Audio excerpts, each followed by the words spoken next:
My video was muted, but I just will recreate it. This is a list of things we use today that was created to disenfranchise black people. Starting out strong with insurance. Black people is actually the very first capital to be insured in this country. Next, we can talk about to-go plates. Back when it was no longer legal for for white people to say they don't want black people in their establishments, it was like, all right, we can give them some plates and they can get the fuck on. Next is credit scores. Because before black people attempted to get credit in such a large amount, it was just open, willy-nilly, so much so that there was a fucking stock crash. Credit scores were created to make it hard for black people to secure a home loan. And back in the day, they actually came with a requirement of a reference, which leads us into our next thing. References. References was created back when vagrancy laws prohibited black people from being unemployed and made them sign labor contracts. In order to have a labor contract and be employed by a white planter, you had to have references from your last, basically owner. Mind you, these were free people, but free was used extremely loosely.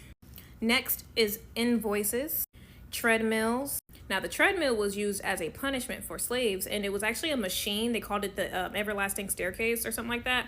And it was like, it churned, I think it was like corn and cotton. Like it processed corn and cotton. But if you look it up, it's basically a large, almost like Stairmaster, if you will.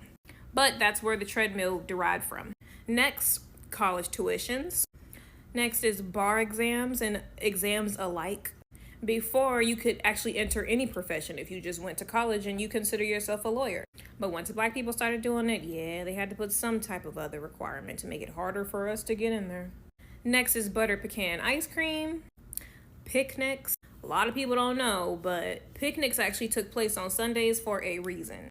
A lot of these picnics took place outside of a black church or near a black church. And it wasn't like they would lynch one black person. They would actually kidnap people throughout the week, send their postcards throughout the week, and people would come from out of town to watch people be lynched en masse. Sometimes up to 12 people would be lynched at once.